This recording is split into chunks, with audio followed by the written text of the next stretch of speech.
Well, that was the end of a spectacular halftime show during the Lions game with Snoop Dogg presiding.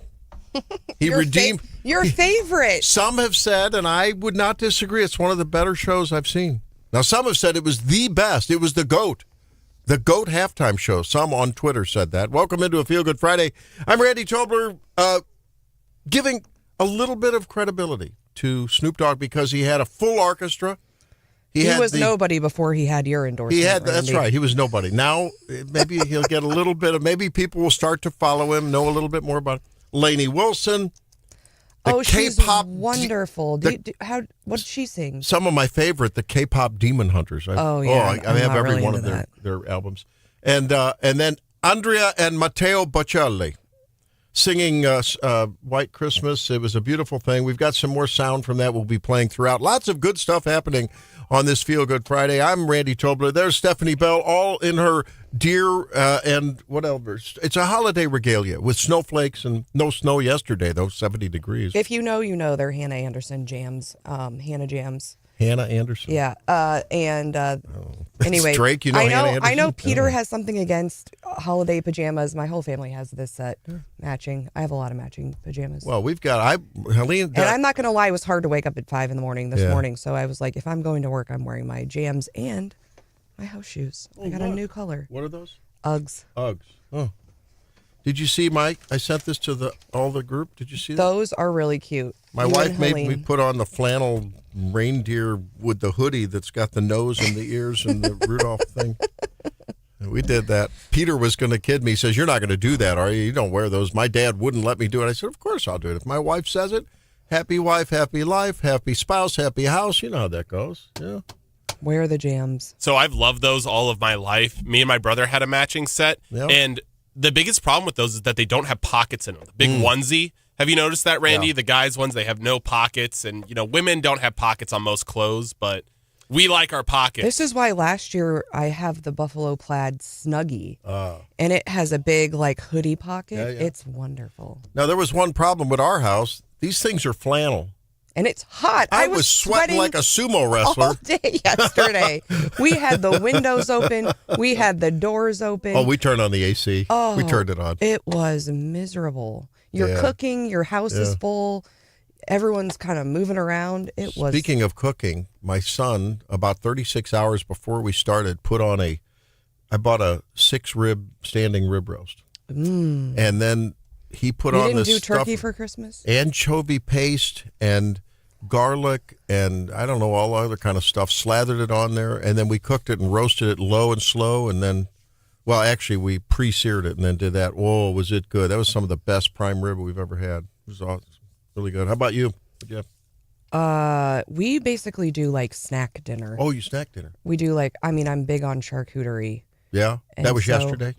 Christmas Eve, we do that. And then yesterday, I made a really nice breakfast. We did steak and eggs. Oh, there you go. So steak and eggs. I do a kind of like a baked omelet type thing with ham and Gruyere. Ooh.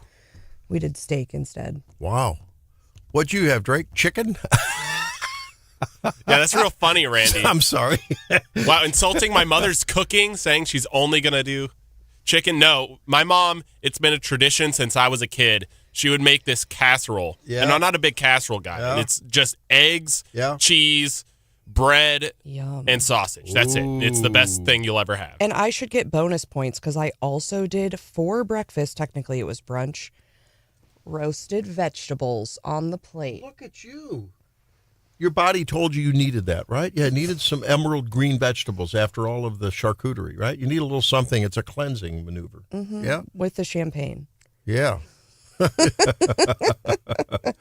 Well, tell us about your stories. Maybe you have some fun mirth and frivolity that went on at your place. We'd love to hear from you. Or your fails, because the night before I did try, I had this beautiful, the tomato, mozzarella, basil mixture, and I was like, I'm going to make this look pretty.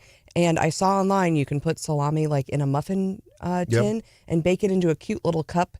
And I don't know what I did wrong, but they were black and they went in the trash. Oh, yeah. Helene, the ladies made cookies. Did you have any awesome fails? Yeah, Helene she would admit it was a fail. She saw it in Bon Appetit or something. She made a great breakfast casserole from there that was super. But then there was this stuff with popcorn in it that was supposed to be, I'm not sure what it was. It was supposed to be a cookie, but it was this cake of, like, I don't know what it was on the bottom, and then this crumbly, like, I don't know, popcorn mixture stuff that went on top. It was a fail. So she won't be doing that again. But other than that, it was awesome. It was great stuff. She makes this mixture of, like, I don't know, brown sugar, maple, candied nuts with bacon. And then she bakes it, and roasts it. Oh, man, is it awesome. That's good. That stuff will just knock you out. I was debating whether I was going to say this on air, but I did have a terrible fail on Christmas Eve. How's that? I was helping my mom wrap presents, and I might have been a little high. What? And oh, no. The little boxes that you put, like, sweaters and all that kind of stuff in? Yeah. Well, I didn't notice it until Christmas morning, and I realized I had 2 of the bottom pieces stuck together for mine and both of the top pieces for my brother. Ooh. So there was a bunch of wrapping fails from the night before, but yeah, it was not my... So you got 2 bottoms and your brother got 2 tops? Yep, that's right. Wait, your mom made you wrap your own stuff? I help her. Oh, I got to talk to your mom. Oh, yeah. You should give wrap her an your earful. stuff. Yeah. This is the first year I actually, like, got thoughtful presents, and all of it was from gambling earnings. So I got to rub that in their faces. I got my mom an air fryer, my stepdad one of those gun safes that you keep pistols in right next to your bedside. Yeah, It's really cool. Was it biometric open? I think it's just a keypad. Oh, keypad. Okay, well, yeah. Okay. It works. Quickly, you can access quickly. Yes. You have to fumble for a key. You don't have to turn the lock, like an old-fashioned safe. No. Okay. It does have one of those fail-safe locks. But the best gift I think I've ever given ever, I got my dad a picture of, is it David Eckstein from the 2006 World Series? From the 06, yeah. With his signature on it. I've got one of those too. Wasn't he the MVP or no? Yeah, he was the MVP. I thought he was. Yeah. Yeah, he broke the bat and everything. Yeah. I spent a pretty penny. Was he third base or what did he play? Shortstop? I don't forget. Isn't that funny? You forget after a while. Scott Fong, call in to let us know. Yeah, some Cardinal fan will know. And then last night the Chiefs lost. Well, but how was it attended? I didn't get to see the game. We were so busy with the little grandkids and stuff. We watched a little bit of it. Taylor was there. I know that. Was she? And apparently Travis Kelce got pretty emotional over the Star-Spangled Banner and others because, this might be his last game there. Right? And it was a Merry Christmas for all the middle schoolers because for a brief moment, the score to the Chiefs game was 6-7. Oh, God. No, really? Yeah. Don't bring that to our show. Jesus. God help us. I don't know. Oh, Lord, you had to go there. I don't know. Well, there were some other great things that happened, and not only recently over the last few days when we weren't with you and you were with your families, as were we, but also this past year. And I started to compile a list last night, and it kept going. It was like the ever-ready Energizer list of the year past. It just kept going and going and going. And so we're going to be asking you for your leading story, or, well, we'll give you 2 or 3 stories of the year as we run through some of them this day. And again, one of the stories that I'm really thrilled about, it may not be one of the leading stories, but I think in another expression of the Trump doctrine in terms of foreign policy, he did it in Syria last week. Strike quickly, go in and retribution for the killing of our soldiers and their 2 National Guardsmen and their interpreter Saturday before last. He just went in, struck the ISIS targets in Syria.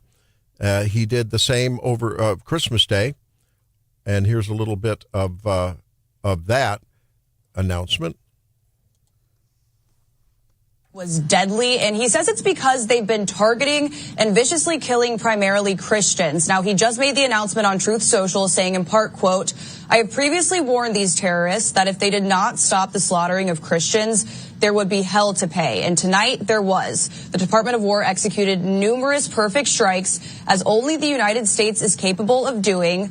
Under my leadership, our country will not allow radical Islamic terrorism to prosper. May God bless our military, and Merry Christmas to all, including the dead terrorists, of which there will be many more if their slaughter of Christians continues. This is becoming a trademark. And Merry Christmas to all the dead terrorists. Yeah, if there's one day you want to watch Trump's feed, it's on a holiday. Yeah, he goes crazy. That's good. I mean, those Nigerian Christians have been executed. There's been a genocide essentially going on over there for a long time, and we haven't heard much about it. We hear about Israel and Hamas, and we hear about Ukraine and Russia. We hadn't heard much about this. Nicki Minaj certainly brought it to the fore on her Amerifest little interview with Erica Kirk, and by golly, he went in and struck hard. And he's not going to let ISIS rear its ugly head. Wherever they do, it's going to be whack-a-mole, but he's not going to let them prosper. And good for him. I think that's a feel-good story from where I stand. And that's super good. So we'll see what else is going on with the Daily DC Rundown in just a minute. Your thoughts, your reviews of Christmas 2025, and your, let's just say your nominations for not only winners and losers at 8:35, maybe for the whole year, winners and losers, but also your top stories. What are the top impact stories that really made a pivotal difference in our lives in these United States, maybe in this state of Missouri, maybe in your local community? 573-874-9390. Daily DC Rundown with Stephanie coming up. It's Wake Up Missouri.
You don't leave him out any cookies? I think he won't get mad, but I think he'll be very disappointed. You know, he tends to be a little bit on the cherubic side. You know what cherubic means? A little on the heavy side. There's President Trump. Here's Stephanie with the Daily DC Rundown. Usually he just calls people, that's like a PC thing. I guess you can't be mean to Santa. Trump enjoying what? The NORAD Santa law? He and Melania were manning the NORAD Santa yeah. tracker. My grandkids were on it from early yesterday all the way through the day. Well, starting Christmas Eve. Yeah. That's fun. All right. There is some news to talk about. Trump had a big Supreme Court loss this week. The justices blocked him from deploying troops in Chicago, saying that the admin doesn't have the legal authority to send military into Illinois. Of course, he's done that in D.C. and elsewhere. I believe he's currently sending the National Guard into New Orleans. Of course, other presidents have used the National Guard, but not necessarily for just peacekeeping. Eisenhower and Kennedy used them for desegregation, Bush for LA riots. But Trump is essentially sending them. I think the justification from the admin is to protect federal property during ICE protests, and he's done it in Chicago, LA, Portland, and DC. So a loss there. We are also trying to figure out this healthcare issue, Randy, and that deadline is coming pretty quickly. We did hear right before Congress went home that they had enough signatures on a discharge petition to force a vote as soon as they return. That will be on a 3-year extension of the subsidies. Now, it might pass in the House, but it's not going to pass in the Senate. But folks were saying at least it's a starting point. We are hearing from Senator Bill Cassidy that there's an outline of a deal that would extend the subsidies and create health savings accounts. We talked a little bit about that before we took a holiday. But again, there's no true deal yet. So that is coming up, as well as the government funding deadline, Randy. And I think that deadline's January 30th, and we haven't made much progress there either. We did talk about the strikes already a little bit, but there were strikes on ISIS targets on Christmas Day. Trump had some pretty strong words about those. Yeah. And we're starting to get some more information about midterms. We've been watching that, talking about that. Can we, not sustain a huge loss for the midterms? Trump rolled out his first wave of endorsements. One strategist told I think The Hill, whether he endorses you or not, you're going to be tied to the successes and failures of the president and the Republican Congress. And I think that's true. I think they should do the filibuster, break the filibuster, pass all of the great programs that have yet to be passed, and let the chips fall where they may. This is their last chance. Time to go. Well, and they are saying there's good news for the end of the year, just in that Trump's approval rating has ticked up from its low point last month, and the economy has been growing in Q3 at a surprisingly strong 4.3%. So again, they're going to be tied to those numbers, the president's approval rating, and I think a lot of people are watching those economic numbers to decide, are we headed in the right direction? And have you seen the mainstream news media reporting on the retraction in China? No, you haven't, right? I mean, this is 4.3%. It's pretty remarkable. It is. And I think, we're just, they're going to start kind of wrapping up those holiday shopping numbers. But early numbers suggest that we had a really strong holiday shopping period. And that's going to, I think, reflect in some of those economic numbers. I think some of the biggest numbers we saw on Black Friday, but of course, Randy, you've admitted to those last minute shopping trips. Yeah. So, I mean, I think I do think there are some things that are positive with respect to the economy, but can we sustain that through, Q1 and Q2 of next year, such that people are feeling good as we head into the midterms, hopefully. It is a Feel Good Friday. Let us know your feel good stories over the Christmas break. What happened Christmas Eve, Christmas Day that is warming your heart? Why don't you warm the rest of the Wake Up family's heart? 573-874-9390. Oh, I've got some good news on crime. This is a Feel Good Friday and some crime statistics you'll love. Stay tuned.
Welcome back into a Feel Good Friday.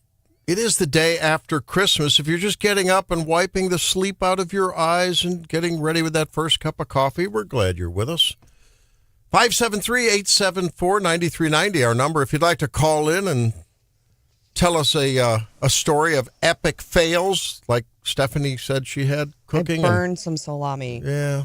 Helene hit it out of the park on all counts, except there was this popcorn on top of some nondescript cookie thing. We can't figure that one out. It was a new recipe.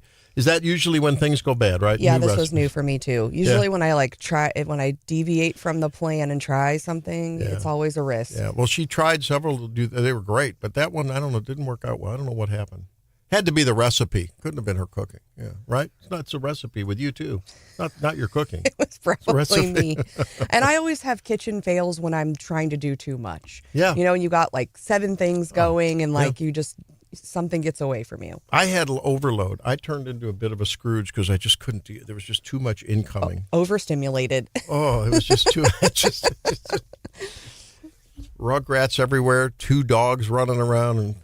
And that, you know what made it extra bad? Because it was so warm. Extra bad? Yes, because you were sweating the whole day. Yes. Yes. Well, so it's warm out.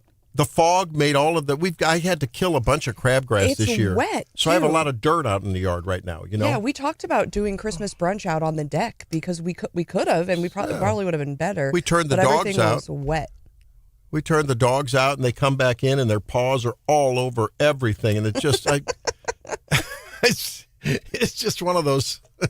One of those times. But it's great, though. In retrospect, you know what made it really bad? What? That's what you just said, talking about Christmas. No, but once everything quiets down just a little bit, there's just a little bit of some structure, things get better. Just a little bit of structure. Good luck. Yeah. With littles in the house. Sammy, as she's leaving. For you. Sorry we stressed you out, Dad. I'm saying, no, it's not that. I'm going to have to paint the house. I mean, it's like graffiti all over the walls with all the scuff marks and everything. I don't know. The sticky handprints and but it's okay. That's all right. Mm-hmm. It's all right. It doesn't sound all right. No, it was really good. And then you go back and you look at the pictures now. And Tom, son-in-law Tom, is working. He says he's going to use AI to make a montage of all the pictures that somehow it can put that all together. Yeah, and they even have, I forget what that's called, but you know, those little, they kind of look like an iPad. They've got a screen, and a lot of people gift those for Christmas, and then you know, for grandma and grandpa or whatever, and they'll play through a bunch of photos in an album. But remember, we had someone that told us that those are connected to China. Steals your info. Yeah, you have to be careful on China. You need to buy. I think the advice was buy like the name brand one. Don't buy like the knockoff ones. Is Brookstone a name brand one now or not? I'm not sure. You should do your research. Here's some good one. Axios is reporting work done by a criminologist, a guy who analyzes things. A guy named Jeff Asher. He's a crime stats expert, and he's compared year over year, January through October of 25 to 24, and he's found that we're on pace for the largest one-year drop in murders that the nation has ever recorded. In terms of percentages. Why is that surprising to me? Motor vehicle theft down 23%, murder down 20%, robbery 18%, burglary 15%, property crime 12%, violent crime 10%. Rape is not down what it should be. It's only down 9%. I'd like to see that number up there in the 25 or 50 or 100%. That's ridiculous. Aggravated assault. So murder's down 20%, and that's I think Donald Trump, whether it is internationally sending in a strike, go in and hit them hard and leave against ISIS targets in Nigeria where they're persecuting and executing Christians, whether it is Syria in retribution for the killing of our National Guardsmen there who were on a security mission along with their interpreter, whether it is the National Guard in D.C., I think he's, and it's the rounding up of illegals. He's sending a message that law and order matters. Public safety is job number one of a government, whether it's federal or state or local. And it's a simple concept, but he's doing it. I mean, a lot of people have jawboned about it. It's happening. Well, yeah, and we see it right here in the state. I mean, Governor Kehoe made that crime package his number one issue, and they passed it pretty early on in session. And then we've seen it with Chief Schluty in Columbia saying, hey, we're back to the broken window theory. We're going to start holding people accountable, whether it's something small or something big. And again, a lot of that, I think what you're saying, Randy, it comes down to a message. You're sending a message that if you do bad things, that bad things are going to come upon you. And I think you're right. I mean, look, they're walking the walk, but they're also, he has a cabinet of communicators. I mean, across the board, they're communicators. They're great communicators. And whereas Biden and Obama, they tended to have mealy-mouthed, sort of typical politically correct people who, would always say, quote, the right thing, the establishment thing. I mean, these people are, Kristi Noem basically looking people in the camera and saying, we're giving you a chance and giving you $1,000, now $3,000. This is your chance. Take the chance and get out, because if you don't do it this way, you're never, ever, ever coming back in. Right? Well, and look what Trump said yesterday. Merry Christmas to all you dead terrorists. I mean, there's no mincing of words there, Randy. I thought it was fantastic. I just thought that was great. And I'm so heartened by the fact that he is sending that message, both in action and rhetorically, that it just won't be tolerated. Americans do not deserve that, especially, I mean, a lot of these crimes they come out of, I think, crimes over drugs and stuff like that. And I mean, come on, we just don't need to do that in these United States of America. 573-874-9390. If you would like to come in and say a few words about your Christmas goings on. So John is saying GOP doesn't want to pass, quote, all the good things, close quote, which is, I was referencing that. I really think they need to go scorched earth. This is their last chance. They're not going to win the midterms unless they do some outstanding completion of a Trump America first, family first, economy first, healthcare first agenda, and just prove that they mean what they say. And I think that's the only way they're going to get it done, unless they do the reconciliation process. John Kennedy's been talking about that. Lindsey Graham's been talking. Let's get it done. We did it with the one big beautiful bill. Let's get something done. If they extend these subsidies without really any substantive reform, I don't know whether I can vote for them. It's inexcusable. I mean, making it affordable by taking taxpayers' money to pay extended subsidies for millionaires because the cap was lifted on subsidies during COVID. That's what we're talking about here. It's not the original Obamacare subsidies. No. Yeah, I think you're right. I think we will all, and I think I think people are going to blame Republicans because we're in charge. And I think a lot of the voters have been asking, hold the line on spending, hold the line on the budget, hold the line on the government shutdown. And I think in many circumstances, Republicans have conceded or compromised in a way that voters are frustrated. And I think if they cave on subsidies, we're going to feel it. Well, and did anyone have a really great, the best Christmas cookie taste in your mouth ever? The way the shutdown was opened back up, right? I mean, it was like, well, we're going to have a discussion. We've all agreed to discuss things and have a vote, and we're going to talk things over. We're going to open the vote. Well, nothing happened. Right. And if that's all they do again, I just, who was it the other day? I heard that Jeff Drew. I still can't believe it. Jeff Drew, he's a Democrat turned Republican. Well, he's probably a rhino now. He said, well, I'm for extending the subsidies for a year while we work things out on a bipartisan basis. That's not going to happen. Just not going to happen. Emmett and John agree that something needs to be done. John says the GOP doesn't want to pass it. Emmett says the reconciliation process, they could avoid destroying the filibuster. Yeah, I say take off the gloves. I don't know. I don't see any other way to have it. I don't like changing the rules. I'm going to disagree with you on that. Yeah. Yeah, but I like winning. I thought you liked winning. I do like winning, but I don't like changing the rules of the game to win. Well, okay, that's a valid concern. On the other hand, when you have the Democrats who tell blatant lies like Obamacare, remember they promised things to various people that didn't come to fruition. So they tell blatant lies to win, and I don't know whether I prefer changing the rules or telling blatant lies. Is there a third rail here?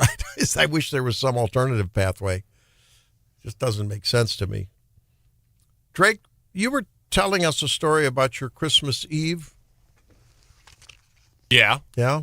Want to regale us with that? Yeah. Shopping on Christmas Eve is not the move. Well, we talked about how guys tend to do that, right? But you had some of that going on this year? Yeah, it was really bad. Like, I woke up pretty late because, we get up so early on every normal day. And I was just like, I just want to sleep in for Christmas Eve.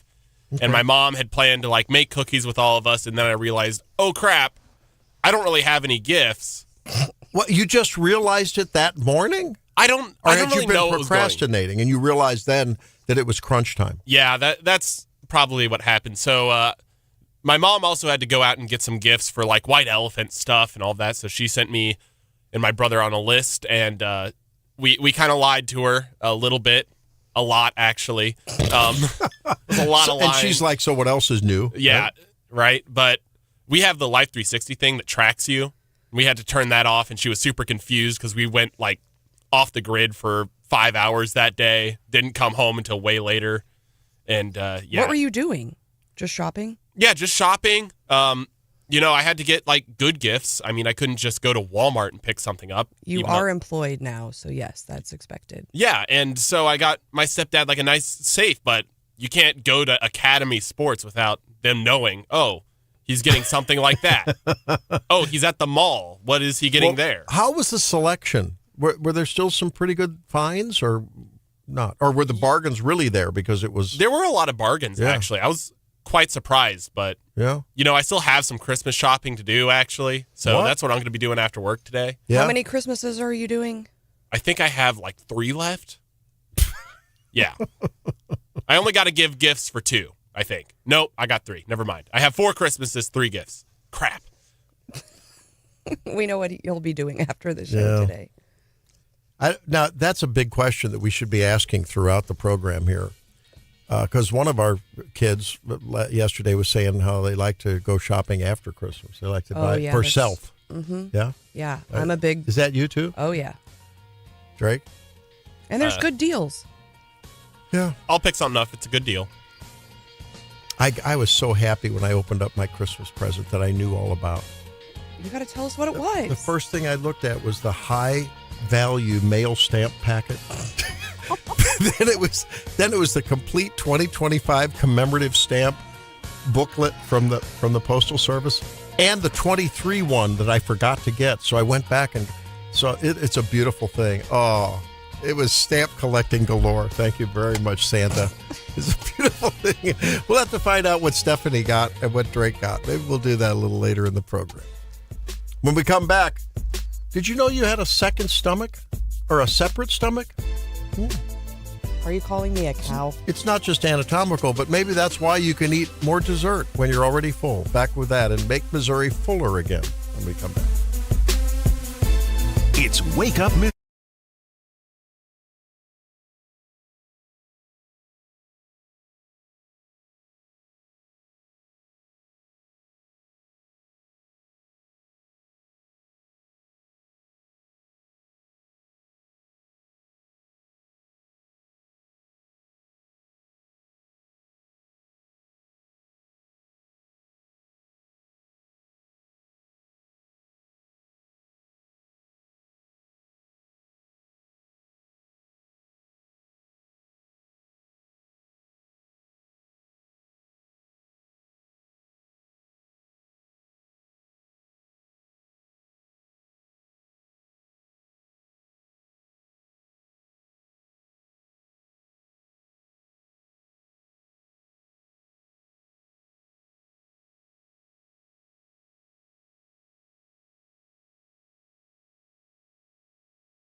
So maybe many of you had this experience over the holiday. It happens on Christmas, on Easter, on July 4th barbecue.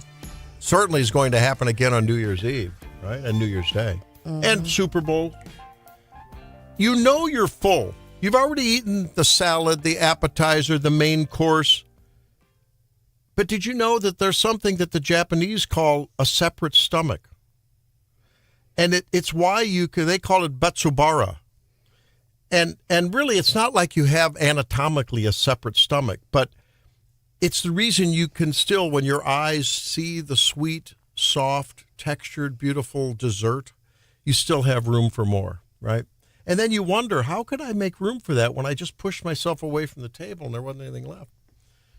So it turns out that the stomach is designed to stretch and adapt, and it does that. It accommodates things much easier when they're soft and sweet and luscious and beautiful.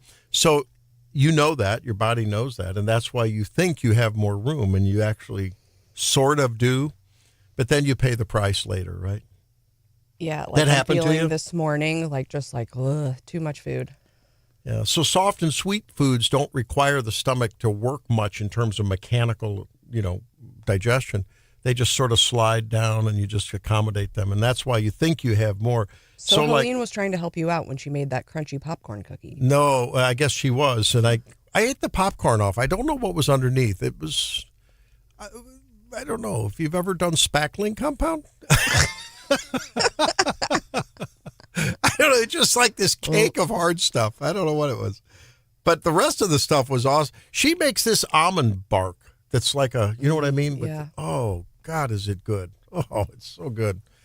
And then there's what are your favorite cookies? What were your favorites? The dirty secret is Stephanie does not like cookies. No? Mm-mm. I think of all the desserts, cookies are the worst. Dogs, cookies, sandwiches. Yep. Is there anything else we need to know on my about? hate Snakes, list. spiders. I pretty much attack the Spritz, the butter cookies. I love those. With their red and green dye. Yeah, that you use the little machine. Yeah. I have one of those. You squirt it out. I haven't used it in a couple of years. I actually really do love They're those. fun to make. Yeah. The little pinwheel thing those are the best. I love those. Those are super good. And then Shannon made these things, pinwheels she calls them, with phyllo dough and an almond paste on the inside. Oh man, are they good? You can put almost anything in phyllo dough. Oh, but they're like pinwheel flavor. I don't know how she makes them. They're very fancy. I tried a new one with that, and it's like the little phyllo cups, and you put in feta and hot honey. Ooh. It was excellent, if I do say so myself. Drake, you have a favorite cookie? You looked flabbergasted that I don't like cookies. Yeah, I mean, chocolate chip cookies are like the best snack ever. Ever. Well, just know that your appetite is not governed just by physical hunger. And sweet foods are particularly important in overriding this, that they really are. And so you have to really, it's where it takes some discipline and willpower. When you see that sweet stuff, just take a moment and think, like, is there really room for this? My brain may be telling me this, but not so much. As we eat, our brain's response to the flavors and texture gradually diminishes, making the foods less interesting. So that's why that new flavor profile, you've been eating all that umami, all that savory stuff, and then, oh, sweet, yeah, there's room. And you go crazy. And then you're like, later on, I can't believe I ate the whole thing.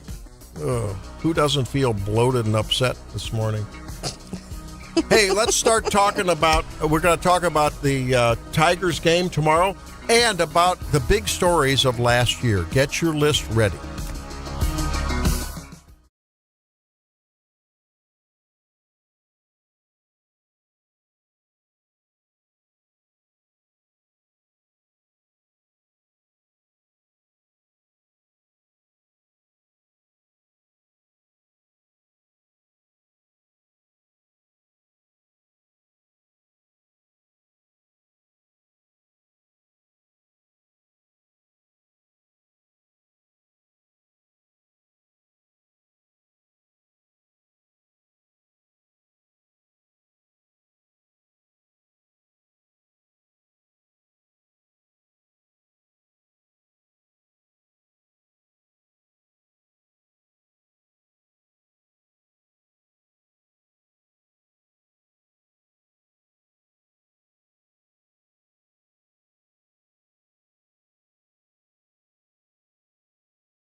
You're COVID all over the place with everyone dying. We want you to pay a lot of money for drugs. You can't do it. Wake Up Missouri with Stephanie Bell, the Zimmer News Team. Affordability is number one. And now introducing your host, Randy Tobler. Keeping his promise to you. 2026 is going to bring more challenges, but we have a great president and a great team that he's built, and we can't wait to see the exciting achievements of the year to come. Merry Christmas, Happy Hanukkah, Happy New Year to everybody. The best is yet to come. This was one of several cabinet members doing their Christmas wishes, and many of them cataloging a lot of the triumphs of the Trump administration. That was Marco Rubio talking about how the president had ended 8 wars, increased NATO spending to 5% of their GDP. U.S. aid was reformed, historic agreements to secure the border, war on drug cartels, and he said there is more to come. Well, there's a lot going on nationally, internationally. This hour, we're going to ask you for your leading stories of the year just about to end here in a few days, and we're going to be going over some of those with some interesting sound as well. What are your top stories of the year 2025? There's some stuff going on, though, locally that we need to talk about in the Columbia area. Brian Hauswirth joins us now from the Zimmer News Team. And, Brian, you've been covering many fronts. We had a shooting in Columbia. We had a shooting in Springfield as well. Give us the update. Well, the update, Randy, happy morning to you. Merry Christmas to you. Merry Christmas to you, and Merry Christmas to Stephanie and the team as well. So we've been staying very busy. Don't have a lot of new details. We did have an officer-involved shooting in Springfield on Christmas Eve night. This was a domestic-related incident, and would have happened on Northeast Avenue. According to television station Color 10, the suspect was critically injured. Police say when they arrived, the victim was being held against her will. Somehow she was able to get away from this guy. Officers were trying to set up a perimeter. She runs out of the home. According to Color 10, Springfield police are quoted as saying the suspect came out of the home and allegedly pointed a gun at officers who fired at him. He's been critically injured. We don't have a name or anything like that on him yet, but that obviously there's an investigation still going on that. Let me ask you something, because I saw it reported, and I think you reported that the officers in Columbia, which you're going to report on, are suspended. Or while I saw it on KMIZ maybe or something. Well, is this officer the officers in Springfield? No? They haven't said that. I would venture to say most likely that's usually standard operating procedure. When I wouldn't use the word suspended, placed on administrative leave. So that doesn't mean that there's a suspicion that they did anything wrong. Correct. Okay. That's People standard. need to know that. That's absolutely correct. Okay. Yes, and that's a great question. It is not suspended. Exactly. More on administrative leave. I will also tell you, Randy, that in the Columbia incident, I've got this up, by the way, at 939theeagle.com and KWS.com. The Highway Patrol's Division of Drug and Crime Control for sure is involved in the one in Columbia. This was an officer-involved shooting Christmas morning yesterday, by the break time that all of us go to. I fill up there. Yeah, it's. I mean, now and then I'm there. And it's right down the street from our studio. Exactly. What, half a mile, three-quarters of a mile. Exactly. So they get a call from someone that says there's a man with a knife on Cinnamon Hill. Cinnamon Hill would be the street that goes up to Kelly Hill Apartments, past the Taco Bell, somewhere in there. They're looking for a guy with a knife, but it's a big complex and stuff, and he could have been near the Taco Bell too. We don't know. That's just west of the of the break time. Yeah. Okay. So they find the suspect at 10:45 at the break time on East Stadium, and they say, according to Deputy Chief Stevens, this suspect tries to assault one of the responding officers with a knife. They use a taser, according to police. They deploy the taser. It doesn't work. The suspect continues the assault, attacks an officer with a knife. The 2 officers involved discharge their firearms. They immediately provide emergency medical, this is all according to CPD, to the suspect, emergency medical care. He is taken to the hospital with gunshot wounds. We don't know his condition right now. We know he was in surgery as of yesterday. Stevens says the officers were unharmed. CPD has requested that the patrol's DDCC investigate the incident. And to your point, and I think this is very important because I've seen this mentioned in media outlets, they got to be very careful when they say this. CPD says the officers were unharmed. They say that while they won't discuss specific personnel actions, it is standard practice. I'm going to repeat that. Yeah. Standard practice to place officers directly involved in such incidents on administrative leave. And that's in most departments. I don't want to speak for Chief Williams in Springfield. I haven't had a chance to talk to him. He probably can't say anything anyway, but I'd venture to say the Springfield situation would be the same. They would be on what they call administrative leave as the investigation continues. But just kind of a sad situation, and that's what happened. You know, at the Tobler House, we take every opportunity on holidays to talk as much politics and religion and abortion as we can. And so those were hot topics around the table, of course. We do a lot of that. All in good spirit. Not everyone agrees. And Stephanie's going like, what? No, we have fun. We view that as playing a game of chess. I mean, it's just, we have fun and we have those discussions and everyone loves one another and it's a great thing. So, but it came up about police officers. And about corruption, and a couple of the members around the table. Well, you know, those officers, you know, that they can really, you know, they can abuse their power. And I'm like, wait a minute, let's think about these officers. They leave their house on Christmas morning. Most officers, I don't know if these officers have kids or not, but I'm sure many of these officers that are on patrol on Christmas have kids. Many do. I don't know. Other families in their community are opening presents, right? Or their kids are playing with their presents if they open up on Christmas Eve. They leave their house, they leave their family, they leave their spouse if they're married, their significant other. They go out and they're just doing their job, being an officer. Next thing you know, they've got a guy attacking them with a knife. Allegedly, the taser doesn't work. I find that interesting when tasers don't work. I find it's an interesting phenomenon to me, just biologically how that happens. Could have been proximity. I mean, a variety of things. I'm sorry. I just have this whole narrative that's come across this country that a large number of officers in this country are just bad guys, you know, that are just loving to just take it out on people that don't look like them, you know? And I'm thinking, wait a minute, you go out on Christmas. You who are criticizing, you go out on Christmas. You go out on July 4th. You go out on Labor Day or Memorial Day. And you go out and leave your family and put yourself in harm's way. And then tell me who you're going to cut a little slack to when there's a little bit of a judgment call, right? You know what I mean? Tie goes to the officer. I'm sorry. And obviously, you know, and we have a lot of support for law enforcement officers in our listening audience. There's no doubt about it. They are very, very supportive of that. The break time there, I can say this, and you know this, Randy, that break time has a lot of cameras in the lot. They have cameras inside. I'm sure the CPD officers had body cameras, so they'll have video footage and stuff like that. Taco Bell across the street has cameras as well, but I know that break time has a number of cameras. You know that Taco Bell well? I've stopped there a few times. Every news story of Brian's includes a reference to I think Brian knows the location by the eatery. Brian knows the reading on the thermometer on the fryer at the Taco Bell. Probably fair to say. So, but I always like to give a description of where the place is so I can get critical news. Exactly. So people know where it is. But you know, and to your point, the police, just a couple weeks ago, we did the story about the missing child in Sturgeon, child that walked away.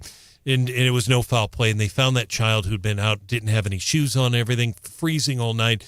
And that they rescued that child. They took their own coats off, and they were freezing to benefit that child. And to your point, Randy, not just Columbia Police or Jeff City Police, the Highway Patrol, Christmas Eve night, you'd think that they want to be enjoying time with their families, getting ready for Christmas. They worked that horrible situation in Taos where two elderly people were struck by a vehicle. You know, I know was just one killed, one they were crossing a road, one seriously injured. I know personally of a story of a highway patrolman, not from this area, but you know, in a rural area, whose wife was a nurse, and his knee got all bangled up and bungled up because he had to chase someone into a cornfield and wrestled him down, and then in the ensuing fight, the guy's got a bunged up knee. You know, and I don't know. Anyone who puts themselves in harm's way, and as you say, they not only protect but serve. Right. I just think we got to be careful about these blanket generalizations that the cops are somehow out to get you. You know, please look in the mirror when you're saying that, and you know, look around your community, and maybe your community needs to take better care of itself. Now, and it's also important to say again, standard practice to put them on. That's important. That's important, and it's in my stories. So, Let's talk about what is Brian. Can you give me the top 3 news stories, Brian? And without regard to international, national, local, that I think that just really sort of come to your mind in the year 2025 that really impacted you and had a big, really influenced your thought process a lot. Well, I'm the news director of the Eagle, so I'm probably going to pick some Eagle stories, although I fill in for John quite a bit like today and KWTO as well. But if probably the Eagle, because that's what I spend my most time on. I would say the growth at Columbia Regional Airport with the new flights, Allegiant coming in is huge. Denver, Governor Keogh was here for that. That was a huge deal. And then just last week I was at the airport in that pouring down rain when they announced that they are going to the Charlotte flight, right? The Charlotte flight, exactly. Okay. So I thought that was huge. I also think that if you look back, I think the mayoral race in Columbia was huge. A lot of people thought Blair Murphy was going to win. He had the backing of Eli Drinkwitz. Had a lot of money. Eli Drinkwitz, a lot of the law enforcement supporters in our community. But Mayor Buffalo not just won, but won in a landslide. Yeah. I do think that was a significant. So those would be 2. I used to actually vote on that at the AP years ago on the top 10 stories, but we haven't done that for a long time. But those would just be 2. But there's a lot I'm leaving out. I'm going to nominate the general push from several directions for law and order, whether it's Moon Choi bringing that to the top of the conversation, whether it's Chief Schluty and sort of the broken glass policy of let's stop loitering and double parking and, gatherings, after hours out in the middle of the street. I think that it sort of parallels what I think is a huge story nationally, and whether it's about closing our borders or the guard and DC.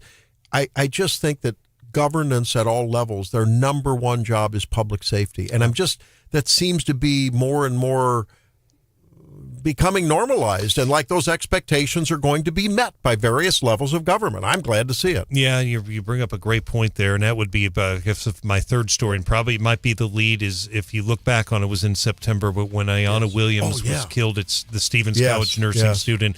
Dr. Choi's response and the kind of the fallout. President Choi was basically saying crime was rampant.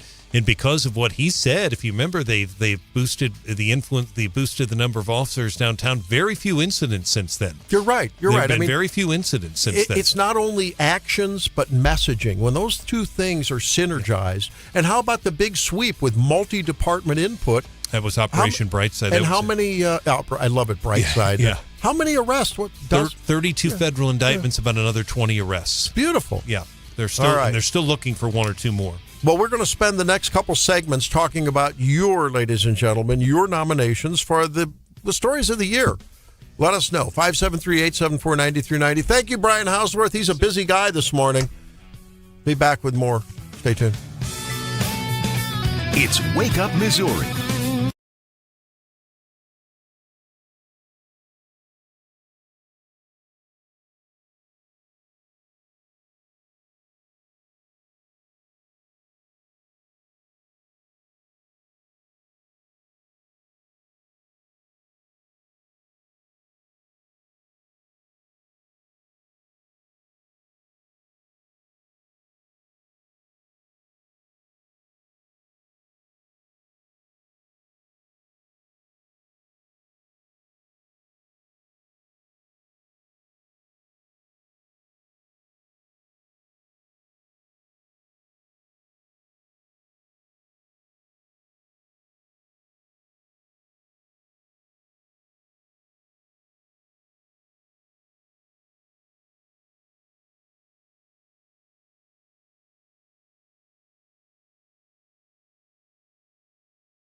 time that we invite you to, on this Feel Good Friday, let's talk about the big stories.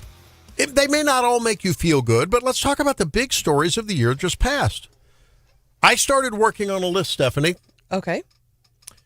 And it was like the ever-ready Energizer bunny. It kept going and going, when you start thinking about it.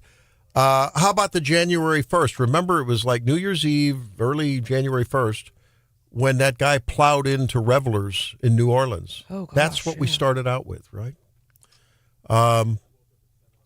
We had the Liberation Day tariffs. We had Doge. We had the government shutdown. We had the Trump-Zelensky clash. Pope Francis dies. Leo is in. Decisive attack on the Iranian nuke facility. That was in June, I think. The Mamdani effect, which was repeated in Seattle and Miami and Virginia and New Jersey. How about the big, right in up your alley, the SCOTUS putting the limit on nationwide injunctions. That was a huge deal. That may not pop to the top of everyone's mind, but that was a really pivotal deal, wasn't it? Yeah, and I think just the tension between, the discussion around executive power versus the courts, right? There's been a lot of lawsuits. So and again, we're still, we don't have a decision on everything. We're still and we just got the decision this week about, Trump deploying the National Guard into Chicago. So, how far can he go? And how far is the court going to go in trying to rein him in? Is political violence now become normalized? We had the Israeli embassy murders. We had the UHC executive assassinated by Mangione. The Molotov cocktail attack on Jews in Colorado. Melissa Gorman and her husband fatally shot in Minnesota. The D.C. National Guard shootings. The Bondi Beach Jewish slaughter. And Charlie Kirk. Think about it. It's like list. Political violence has become sort of like normal, right? How sad. One big beautiful bill passing, NVIDIA Tech AI leading a stock surge. The AI bros were the Time People of the Year. The Department of War branded as a warrior machine with drones. Everything being named Trump. Yeah. Okay, how about this? The Department of Education found that senior math and reading scores are the lowest on record. That's an important story. That's rough. It's a big deal. HHS institutions, the CDC, the NIH, FDA are all rebooted in RFK's image. The new White House ballroom, the Epstein files released. How about Putin giving lip service but really wants it all to peace? How about the Zelensky-Trump dust-up, right? Remember that one? What is on your list? What do you think of the top stories, folks? 573-874-9390. 573-874-9390. And this week, the Chiefs announcing that they're moving in 2031 to Kansas. Drake, what are your top stories? I was going to say Trump just being elected. This whole inauguration. Yeah, inauguration, everything since then. It's been a roller coaster. Charlie Kirk, that was huge, especially for my generation. That's the biggest story that could have ever came for Gen Z. We got to go through some of Tim's list. I'm getting a good list from Tim here on the text line. Yeah, join in, guys and gals. I just started you off with a list of about 24 there. 573-874-9390. We have some sound to go with some of these things. And I have to admit, Snoop Dogg put on quite a halftime show. It's a lot better than Bugs Bunny's going to do, I'm sure, in the Super Bowl. We'll be back. Bad Bunny.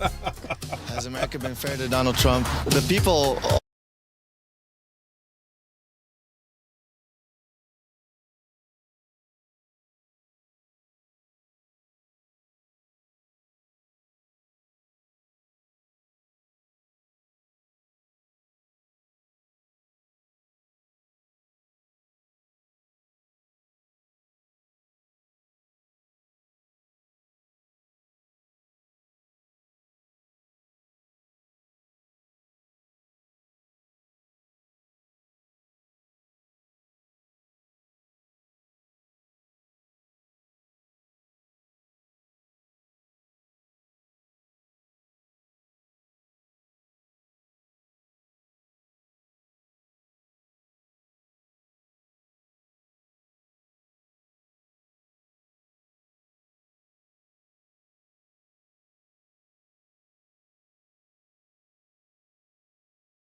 Please raise your right hand and repeat after me. I, Donald John Trump, do solemnly swear. I, Donald John Trump, do solemnly swear that I will faithfully execute the office of President of the United States. The office of President of the United States. And will, to the best of my ability. And will, to the best of my ability. Preserve, protect, and defend. Preserve, protect, and defend. The Constitution of the United States. The Constitution of the United States. So help me God. So help me God. Congratulations, Mr. President. Well, it's hard to argue with maybe that being the story that launched 1,000 other stories this year. The inauguration, the second inauguration of Donald Trump, with a little interlude with Joe Biden. And, of course, there was a lot of controversy, Stephanie, swirling around the fact that Justice Roberts didn't ask him to put his hand on the Bible and all of that. And there was the Melania hat thing, and she couldn't see her eyes and the whole deal. She looks stunning. She's stunning. Yeah, I was reading up on Morning Brew, which is a business news website I like to watch, and they said the business story of the year was Trump's tariffs. Mm-hmm. And I mean, we were on that roller coaster for so long, Randy, and just reliving it a little bit this morning. So yeah, he first announced the 25% tariffs on Canada and Mexico hours after his inauguration, and then we had the market meltdown in April, largely speculators say due to the tariffs when he announced minimum 10% blanket tariff on all imports in April. And we've kind of we engage in a trade war with China. We had all these deals. Later we started doing all the deals with EU and Japan and Taiwan. And we're still kind of it's tamped down a little bit, but we're still kind of on that roller coaster. Your nominations welcome for the story. Well, if you want to name a couple of them, stories of the year. It doesn't matter, international, national, local, 573-874-9390. Yeah, this was April 2nd. This is Liberation Day, waiting for a long time. April 2nd, 2025 will forever be remembered as the day American industry was reborn, the day America's destiny was reclaimed, and the day that we began to make America wealthy again. We're going to make it wealthy, good and well. And, of course, there was a lot of uncertainty that was launched, a lot of draconian tariffs. I think that's the only way you could report it, 150% at one point against China. A lot of upsetting of our trade relationships with Canada and others. And I think this morphed from a strictly economic gambit and gesture and movement to one that was really almost a national security movement, too, right? I mean, he used this as a bargaining chip, and then he would back off on them as people did his bidding from a foreign policy way. And so far, the tariffs have brought in over $230 billion in government revenue. And I have to tell you, I mean, a lot of the naysayers, including me, keep waiting for the recession hammer to fall, and yet we have GDP in the third quarter at 4.3%. I mean, now, it is fair to say, though, that if you look at the affordability discussion going on across the land and over the kitchen table and at the water cooler and maybe on the golf course and, at the PTA, a lot of folks are still struggling to make ends meet. Now, the consumer spending this holiday season, you wouldn't say that maybe, right, Stephanie? But it seems like the Democrats sure made a lot of hay, and that's a big story of the year, the Mamdani effect. Yes, it was New York City, but in Miami, they elected, after an incumbent, a strong, charismatic Republican mayor there for, several years. Suddenly, basically a Democrat socialist comes in. Seattle, no surprise, but even further to the left. So the left is getting lefter, and the middle seems to be somehow moving to the left in many ways. And where it's all going to land, I don't know, but these are big stories. Now, let's see. Okay, Terry says Charlie Kirk. Tim says Tim Walson, the fleecing of Social Security makes him the biggest loser. Well, we will do winners and losers, and we're going to expand it to the year. Tim also says the southern border is secure. Deportations are up. The big, beautiful bill. Yep. Trader Joe's open in Colombia. Ah, good one. Yeah. Well, and can we all agree that maybe, just maybe, the sound clip of the week or of the year might have been this one. That man, that young man, I forgive him.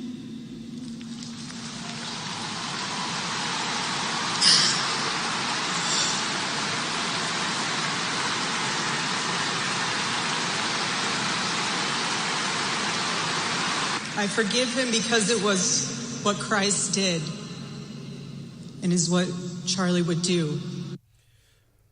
And in the wake of that, of course, we've had ongoing controversy about Candace Owens and others, Tucker Carlson implying, maybe suggesting there was something sinister going on other than just the simple crazed shooter of Charlie Kirk, that there was an inside job, a lot of tension within TPUSA land and MAGA land, and criticism of Erica Kirk for being so dramatic and fundraising on the heels of this.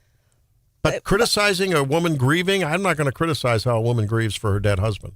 No, I'm not either. But I think the bigger story there, we just spoke with Paige Schulte, who is the president of the Mizzou TPUSA chapter, but the rise, I think we kind of saw it during Trump's campaign, the rise of young conservatives. And now I think we've continued to see that with the increase in the chapters and the events and all the things that they're doing. I think that is going to be the real message. And I think those young conservatives, we saw it on campuses, them, in front of their fraternity houses with their MAGA hats. Yeah. I think, how that young generation has been shaped by COVID and then shaped by the events of this year, I think we will continue to see play out for a very long time. Remember the campus church revival in Kentucky, I believe, right? Where that really revival movement starting in campuses. Here was Donald Trump reacting to the news of Charlie Kirk's death on Fox and Friends. And they said, Charlie Kirk is dead. I didn't know what they meant. I said, what do you mean dead?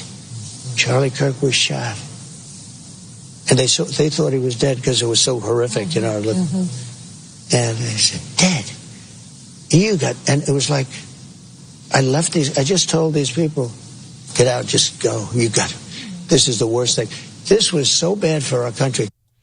Yeah, he was in the middle of a meeting. I think it was a meeting with the architects for the new White House ballroom, which is another big story. You knock down the East Wing and you basically by fiat are doing it. And of course, whatever agency it is, the agency on government decision making on new building construction, I don't know what it is. You took away our power, really. And Trump says, I'm going to make it happen. I think the ballroom project is really important. Why should we have tents when foreign leaders come over? When you go to the Great Hall of China and where Xi holds those big, elegant state meetings, they're huge and they house 1,000 people. Yeah, I think it's important for our country to be at the same level as other countries are.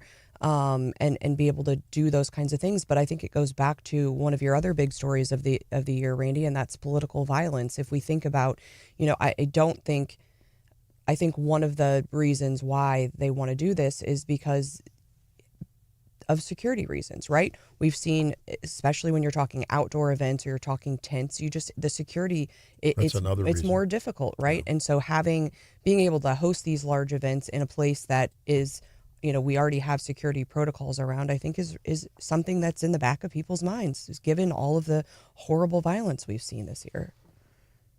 And then there was this yesterday at the Lions halftime show.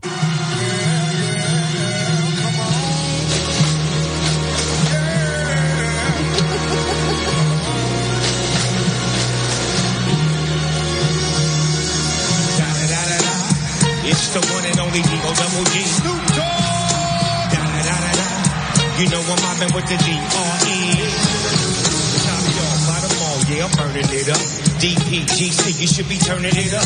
CPT, LBC, yeah, we hooking back up. And when they bang this in the club, baby, you got to get up. Club homies, yeah, they giving it up.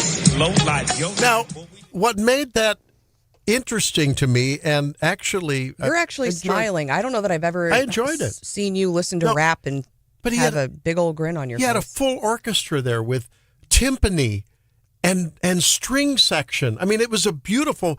There was real music going on behind that. And it's nice to see. I just Googled how he's 54 years old and he sounds great. No, I will tell you, one of the best rap concerts, I think I can call it, that I've ever been to was at the St. Louis Symphony, and Nelly rapped all of his songs with the symphony playing in the background. Yeah. If you ever get it, it was so that good. That brings a different dimension. It was fantastic. Brings a different dimension to it. And then, of course, there was my granddaughters know about this K-pop demon hunters. Is that who they are? Yeah. Yeah, I'm not. And, well, now they're very interesting, and I thought, and they did the. They were here. Here's a little bit of them.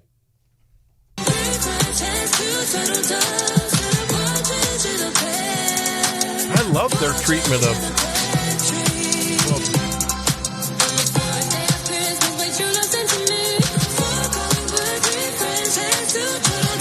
Beautiful harmony. And then, Stephanie, just for you, she came out in a little sled, a little white sled, and guess who it was?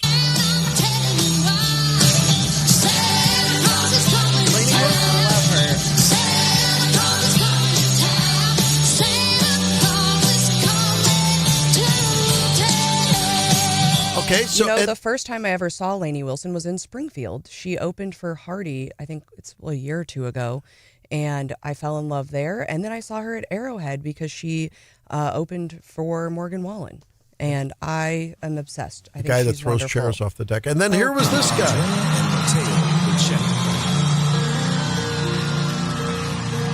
I'm dreaming of a white Andrea Bocelli.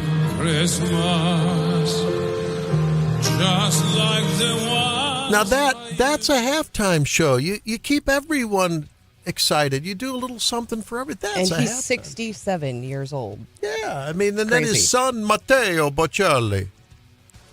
My wife and daughter made this great penne pasta with the peas and the ham. Was it pasta? What was it? Helene, tell me what it is if she's listening. What's it called? It was beautiful. When we come back, Drake's going to bring you a story of the weird, wild, and wonderful. Stay tuned. It's Wake Up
that would be all.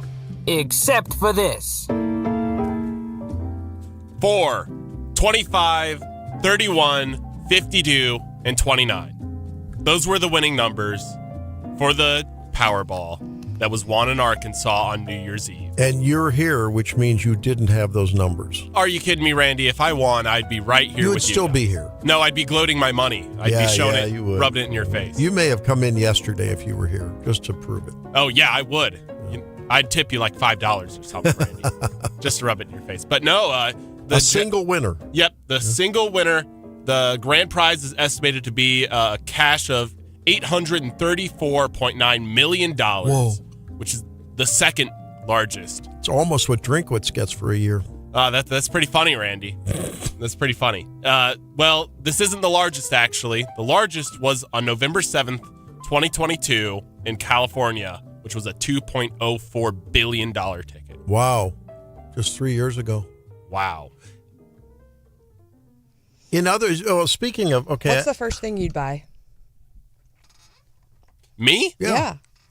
Ooh, that's a good question. Probably a new car because my beater's getting up there. What is the most exotic and expensive bird that a person could buy? Ooh. African gray. Huh? I'd get an African gray. Well, how much one of those cost? 10 grand maybe. You could get a lot of them. Wow. I could, but they are like toddlers. They have the brain power of like a 5-year-old. Oh, Isn't that most birds? Kind of. They're super smart. Like macaws and cockatoos, they can kind of repeat stuff. They kind of get what yay means. But an African gray is smart. Yeah, they can have somewhat conversation. What kind of, it's an older series, but there was a series called Beretta, and the guy had a white bird. Was that a cockatiel or what? You know what I'm talking about, Drake? What kind of bird was that? White bird. I mean, the cockatoos are white. Okay. It has the big flare plume thing on the top. Wasn't that Beretta's bird? What year was this? Robert Blake. I don't know. Why do you always have to remind? Well, it might have been white because they only had black and white TVs back then, Randy. Oh, get it. Oh, my God. I just. Okay. Oh, my goodness. Okay. Okay. I'm going to look here. Beretta bird here. Yeah. Yeah, Beretta. Yeah, it's got the big yellow plume on it. So that's a cockatoo? Yeah, that's a cockatoo. Actually, I'd like to change my answer. Randy, I would get you a toupee and a facelift. Make you look younger. I don't need to look younger. I'm young at heart. That's okay. It was 75 to 78. Give me a break. That was before I was born. Those are beautiful years. Beautiful years. That was before my mom was born, Randy. Get out. Thanks for reminding me that I'm the same age as your mom. So look at how now, ladies and gentlemen, I come on the air and I'm talking about how I'm beginning to come around to maybe Snoop Dogg's rap as long as it's set by the orchestra. As long as it's encouched in the context of a beautiful string orchestra, beautiful timpani going on, beautiful chorus singing. And I'm trying to show a little grace and little resilience here.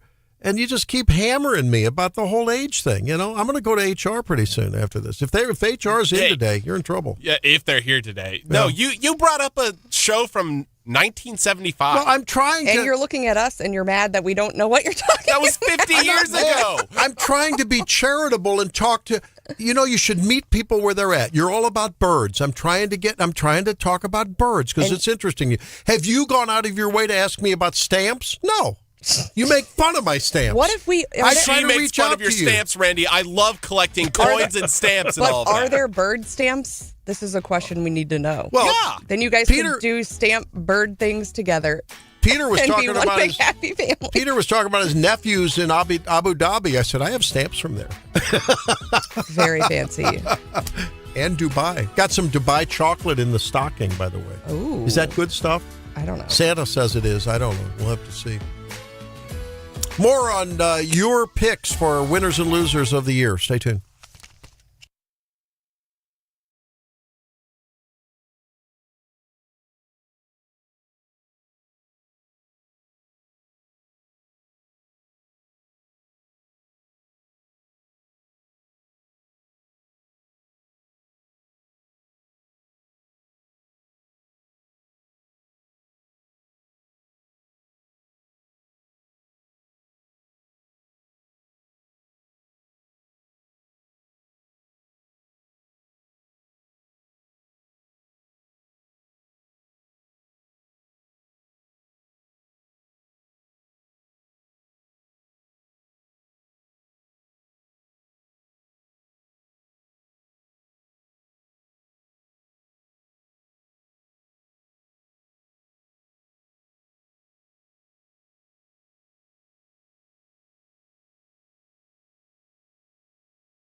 From the Zimmer Radio Network headquarters, it's your morning addiction. Wake Up Missouri with Stephanie Bell, the Zimmer News Team. And now introducing your host, Randy Tobler.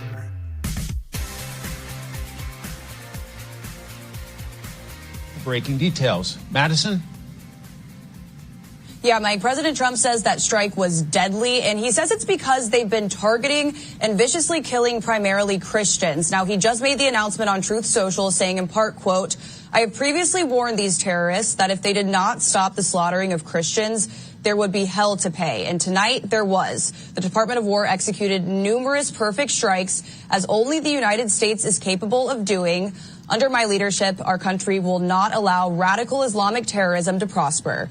May God bless our military, and Merry Christmas to all, including the dead terrorists, of which there will be many more if their slaughter of Christians continues. Well, that was the reporting yesterday as President Trump, again, in his Trumpian fashion, darts in, accomplishes the mission, destroys the target, and then celebrates it on Truth Social. And we saw it with the Iran nuke strike.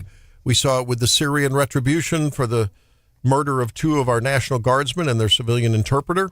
And now we see it again in Nigeria. Finally, someone in the world is telling ISIS, enough, stop it, especially against Christians in Nigeria. And it's good to see. I think this opens up an interesting discussion that I think will be ongoing.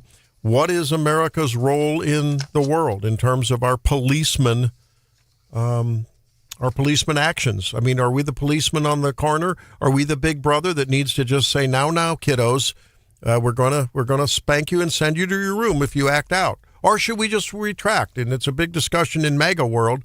Welcome into Wake Up Missouri, the third hour of our post-Christmas show. I'm Randy Tobler, Stephanie Bell, Drake Whitman. John is taking some R&R.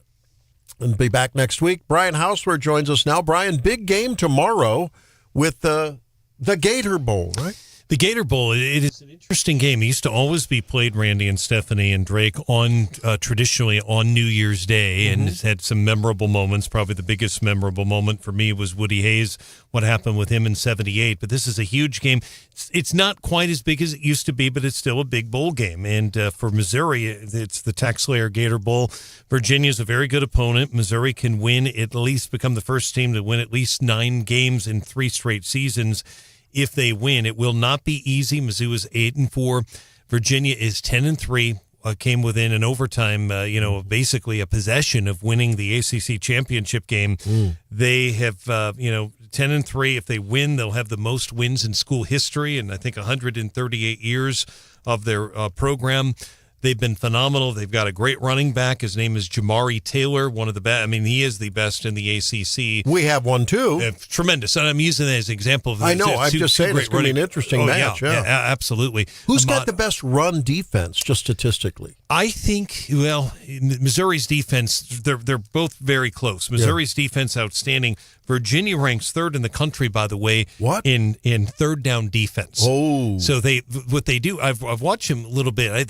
They've been, all the years I've been in scoreboards, they've never really been ranked, but a handful of times, and they've struggled. They've just been sometimes awful. This team is tremendous. They rotate, they mix things. It's going to be very hard for the quarterback. A lot of movement on the defense. And we got Zollers. It's a freshman. It'll be a challenge for him because of just the way they move that defense. It's in Florida, which is really SEC country, but ACC too, I guess you could argue with Florida State. But I think it'll be a good game. game. So, you want to see a competitive game where they're playing hard and they're not just laying back and trying to avoid getting injured. I want to see a nice, tough-fought game. Now, do we have any line on who's going to be calling the offensive plays? Is it going to be Drake's favorite, Kirby Moore? Kirby Moore is gone. Drake, what are you hearing on that angle? I think it's going to be our new offensive coordinator. It said that he was going to start immediately. Yeah. Great. I mean, that's a pretty quick turnaround. Now, do you think he'll play any of his cards, or he's going to close to the vest, not expose any of the nice plays for next year? Yeah, I think you'll see a little bit of some open play calling and things that'll impress but they won't give too much away. But I do think that it's no secret with the Mizzou, and you got to first thing they need to do is strengthen the offensive line. They played poorly in a couple of those games. The Missouri offensive line did. They did. But Ahmad Hardy it's no secret. You're going to hand the ball off to Ahmad Hardy, the tank, and you're talking about a guy who's just absolutely spectacular. But Virginia is known, one thing they do, Randy, they will put 4 up front. They'll go 8 up front. They mix it up quite a bit. 8 up front, wow. Yeah, I mean, they're good. And again, third down defense, ranked 3rd in the country. I also should mention Virginia's offensive coordinator, Des Kitchings, a name some of our listeners probably don't recognize, was on the staff with Eli Drinkwitz at NC State. So Coach Drinkwitz has at least some idea of what he's going to do, but it's really no secret to them either. They're going to give the ball to Jamari Taylor, and it should be a good game. Should be a lot of fun, it'll be on ABC on national television, and it'll be a 6:30 kickoff. By the way, Chris Budden is the sideline reporter. Some of our listeners in mid-Missouri might remember Chris. He used to work at Channel 8 KOMU and gone on and had a lot of success at ESPN and ABC. Chris Budden, Budden. That's not her married name. I think that's her maiden name, but she'll be on the broadcast doing the sidelines. A couple of questions about the Mizzou offense. So Zollers now has the spot. He is the quarterback. Okay. That could either play to his favor in terms of confidence and poise and not worrying about having to overproduce to prove himself because Prabula is still the first and I want to be the first, all that stuff. Sure. Psychologically could help him, right? Or if it was a weaker psychology, a weaker constitution, he could get too much swag. I don't suspect that's going to happen, right? I don't think so. But is he going to have Brett Norfleet to throw to, and Coleman? Are they all healthy? I think Norfleet's out, Drake. Is Norfleet still out? I thought Norfleet was out on the. Most of the other guys are going to be there. I thought I've read in the report that Norfleet was out, but it's we'll find out. A lot of times, quite frankly, Pete Thamel tweets will have a tweet right before the game, and he mysteriously quotes sources at Mizzou who always say who the players are. But I believe Norfleet is out. But he'll have most of the weapons there. I think in answer to your question, Matt Zollers came in at the end of the Vanderbilt game. Darn near won it on a Hail Mary pass, if you remember. And they should have called pass interference on Vanderbilt down at the goal line there. Should have been an untimed down. Absolutely. But there were 3 guys who were all over Kevin Coleman. He showed no nervousness in that game to me. No. I don't expect him to be nervous tomorrow, although he's going to face a very fast, but it's good. He's going to face a defense that'll be similar to what he'll see next year in a lot of the SEC teams. This is a very good football team. I'm just going to predict that there's going to be a tush push to win the game. That's what it'll be. It'll be a tush push. I think that's what I want to see, a tush push to win the game. Yeah. And you may see it. Well, if the OC is listening, I'm just telling you. Yeah. You want to gain the affection of the Mizzou fans. Yes. Tush push to win the game. Yeah. Now, there's another controversy, and Drake and I had a little text that ended in I, period, told, period, you, period, so, period. Do you want to explain what that was about, Drake? What, me being too tired to debate with you over and text? Me just told I told you so. This NIL thing's a disaster. Go ahead and tell the story. Well, so there's a Georgia guy that transferred here. It's a defensive end, Damon Wilson II. He got sued by Georgia because apparently there was some quote-unquote buyout in the contract and all of that from Georgia. He is now countersuing and saying that none of that is real. It's a whole civil conspiracy trying to scare him into giving them like all of his NIL money. And Stephanie's saying, the NIL is the best thing ever happened to attorneys in America. Yeah. Oh, come on. No, I mean, but here we are with these student athletes now suing and countersuing, and it's all just become so sordid now, right? Yeah. Is this guy a big time transfer? Is he big? Yeah, he's really good. He's really good. Yeah. And Drake some the lawsuits plural because you got countersuing, but it's just I haven't really covered it, and then we have so much else going on. It is newsworthy. It's disturbing though. You know, it is. It's distracting at a minimum. Now, in his defense, George is the one that filed the original suit, and you could make the, Did they want all of his money back? They want all of it back. Wow, they do. How long was he there? 2 years. Yeah, I mean, wow. What's 2 years of NIL money at Georgia for a big guy like this? Probably what, a few million? I don't know that I've seen it. 390,000. It's still a lot of money. Chump change. Yeah, but still, the reality is, the reality is I have concerns about it too. The NIL, I do. I know it was set up in such a way, and I'm glad some of these guys are, but there are concerns about it too. Well, I mean, when Coach Drinkwitz is talking about the titanic changes that have happened, right, and tectonic changes that have happened between the portal and the NIL, and what is this about the tampering? There's some rule about tampering where you're not supposed to be calling one another, but all the coaches are calling all the players and saying, come my way, we'll give you more, and then the other coach, and the parents are the agents now. I mean, it's just, the coaches, Drake, are complaining about, not just Randy, the coaches are complaining about it. I understand what you're saying, but Mizzou is a school that is like top 10 in NIL. It's not like we're being like slaves. Well, why is Coach complaining? Because, and first off, he was complaining about tampering, which I don't know if that's a real issue and if he does it or not. But the NIL, we are a big school that benefits from NIL. We wouldn't be able to stand up to Georgia's or Alabama's or these other big schools that are paying them under the table. We're not winning any of those SEC games. Yeah, well, that's a debate for another time. You don't want to have that debate now, right? I see. I do want let's discard that side of the debate. I do want to add something. I understand where Drake's coming from about NIL being big, and in Mizzou it is big, but Drake, you are wrong on one thing when you say that Mizzou wouldn't be able to beat Georgia. I'm going to give you 1975, Mizzou beat Alabama. At Alabama, Birmingham on Monday night. 1978, they beat number 2 Ohio State. Woody Hayes, number 2 in the country.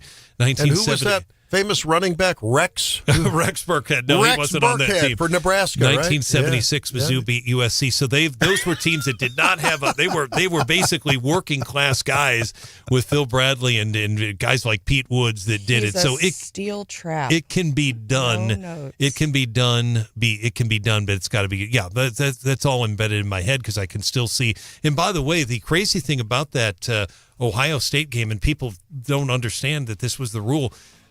Woody Hayes had to put his hands in the air because the crowd was. Your wife was on the band. She was in the band then. They were screaming. He put his hands in the air, and it was like God told them to shut up because they all shut up because otherwise they would have gotten a penalty. Don't you elder abuse my wife, Drake. I'll be coming after you. I'll take you to the woodshed, brother. You start in on my wife about the Ohio State game and her being in the band. Don't even go there. And if you are playing trivia and you do not have Brian Hauswirth on your team, you're going to lose. You're done. You're cooked. The Morning Bell Market Report coming up in 5. It's Wake Up Missouri.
The Friday morning bell. Yes, the markets are open, right, Steph? Yes, they are opening back up today. They closed at 1 Eastern on Christmas Eve and were closed yesterday. At the last close, we were in the green with the Dow up 0.60%, the S&P up 0.32%, NASDAQ up 0.22%. The biggest gainers were utilities, real estate, and consumer staples. The only thing in the red was energy. Now, we are going to say, we said RIP to a lot of folks this year. We probably should do that in what do you call that? Anyway, we should go over the list because there's a long list of folks, including the penny.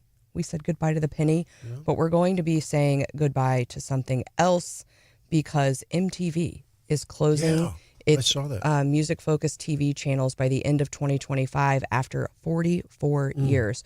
It affects MTV Music, MTV 80s, MTV 90s, and MTV Live. I didn't know they had all those channels. Yeah. But we were just talking about trivia. Do you know the first music video that ever played on MTV? I do not. All right. Listen to this.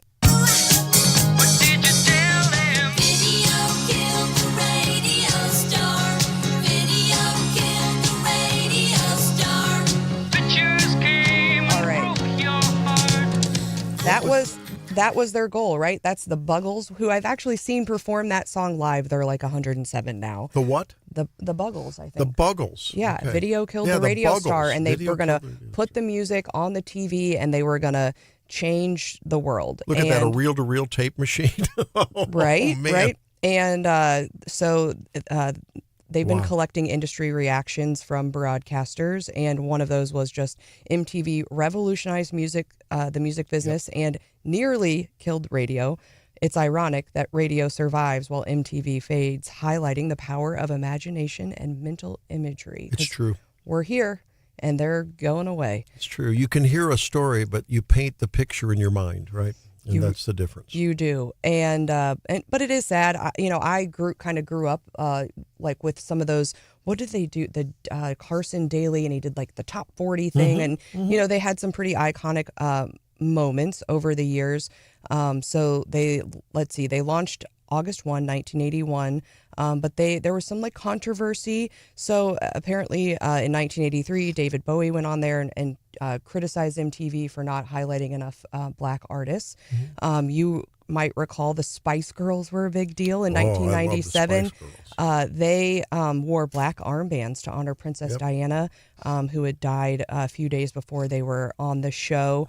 Then you got the Osbournes. Do you remember them, Sharon and Ozzy? And they had so that's when MTV kind of hit its reality TV show days. And I'm surprised. I guess that show only ran for 3 years, but. Didn't the Spice Girls do a Super Bowl thing recently, wasn't it? Or was it at a championship game? I mean, they came back and did something just within the last decade. Yeah. In 1998, Britney Spears made her controversial debut with her little skirt in a school, Baby One More Time. You remember that? I didn't watch that. She was only 16 years at the time. Madonna, didn't she do a lot of MTV? No? I don't know. I think so. And another big moment was Michael Jackson's Thriller, which was the 14-minute video. It aired in 1983 on a video. $50,000 budget, featuring that iconic red leather jacket. Yep. And I didn't realize this. Did Beavis and Butthead start on MTV? Apparently it did. Know that. Yeah, in 1993. And it became one of MTV's highest-rated shows. Speaking of Butthead, Drake, what were some of your MTV favorites? I never watched MTV. Yep, which is why they're going away. So we're saying RIP to MTV in 2025. Oh, Drake, we love you. All right, hey, it's time for winners and losers. Let's expand it to winners and losers of the year. Let's do that. Because Monday, we're going to start looking forward. Winners and losers coming up. Your nominations welcome. 573-874-9390. I think just local.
After Christmas 2025, as Drake and Stephanie and Randy are holding forth here, we gave John the day off and let him recover from a very busy Christmas day.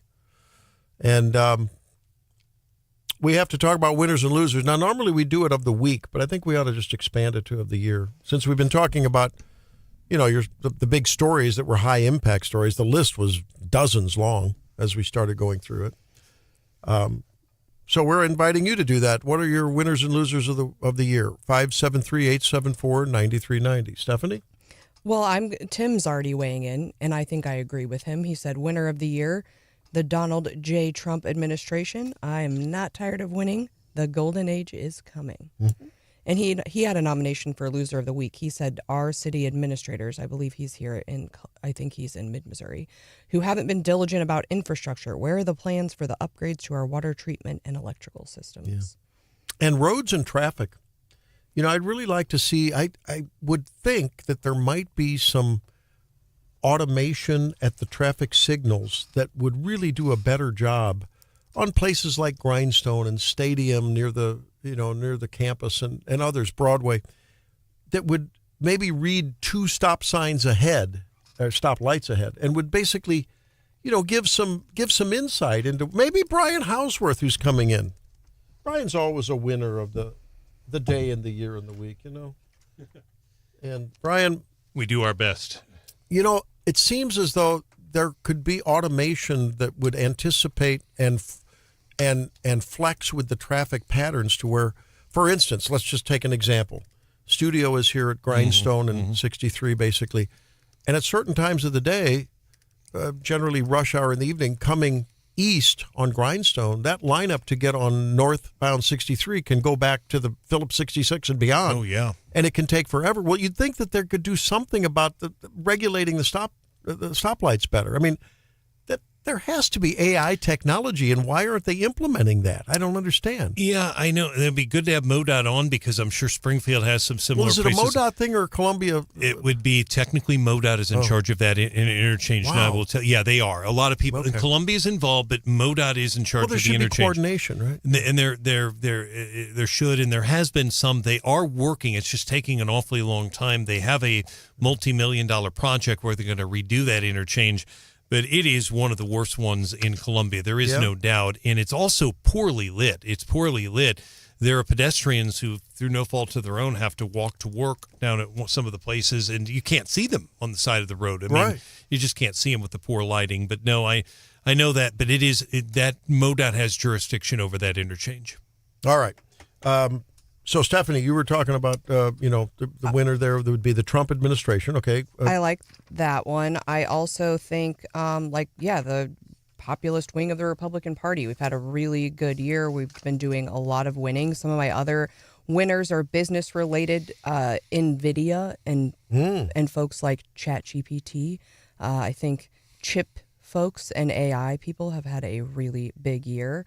I think the other companies that have had a big year, GLP-1 companies, Ozempic, Wegovy. Yeah. It's been a big year for those guys. And the patients who have benefited from them, That's right. Some of my losers of the year, probably Joe Biden.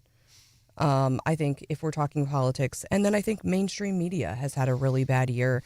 Trump changed up how they do the press briefing room. They had some losses with their access at the Pentagon.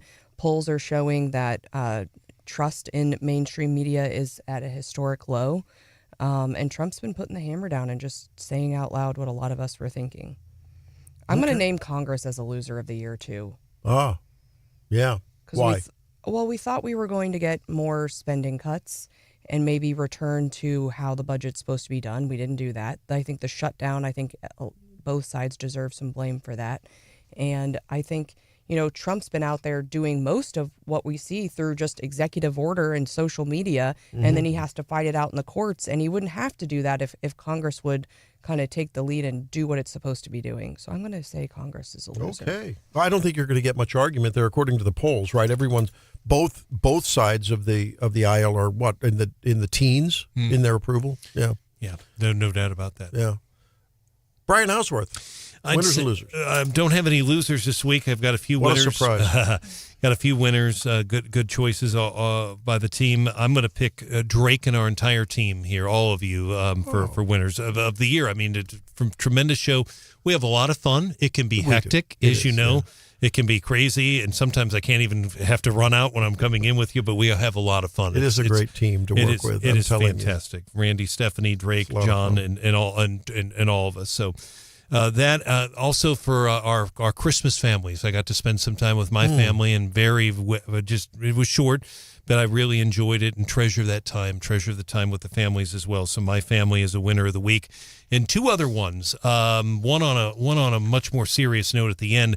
This one's a little light. This is in Springfield. There's a huge boys basketball tournament, Randy, that starts this morning here in less than an hour. Great Southern Bank Arena and Hammond Student Center. It's all teams from all over the Ozarks. It's called the Greenwood Blue and Gold Tournament. Great basketball. Starts at 9:30 at both arenas, and they play literally all day. The last games tonight start at 9:30 at night, and there'll be some Division I coaches there, so it should be a lot of fun, and kudos to them. And on a serious note, folks, this is almost unspeakable. I reported this story. It's up at 939theeagle.com and KWAS. There was a man from St. Charles charged with stalking our governor, Mike Kehoe. What? And making numerous threats to kill him with his bare hands and beat the family up with bash their face in with baseball bats, etc. Kudos and winner of the week to the Missouri State Highway Patrol for tracking this man down and tracking him all the way to Daytona Beach, Florida, where he is jailed without bond. I've spared you a lot of the details. If you want to know to see exactly what he allegedly posted, 939theeagle.com, KWS.com, to call them disturbing is an understatement. Wow. So the Missouri State Highway Patrol and their security team, winners of the week, because it's scary. It will scare you when you read what's in I'll those. be darned. Wow. Man, there's some sickness around, right? Yeah. Terrible.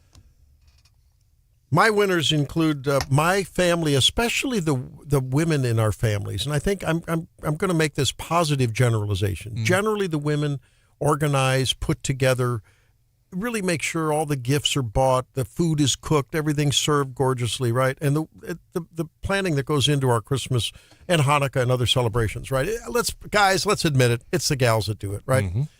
And so we want to make them all winners this year, right? We want to do that. Amen. Americans who weren't murdered, burgled, and assaulted this year, because we reported earlier that because of the Trump administration push for law and order, that according to Axios and an analyst, things are down 20%. Murders down 20%. Assaults are down.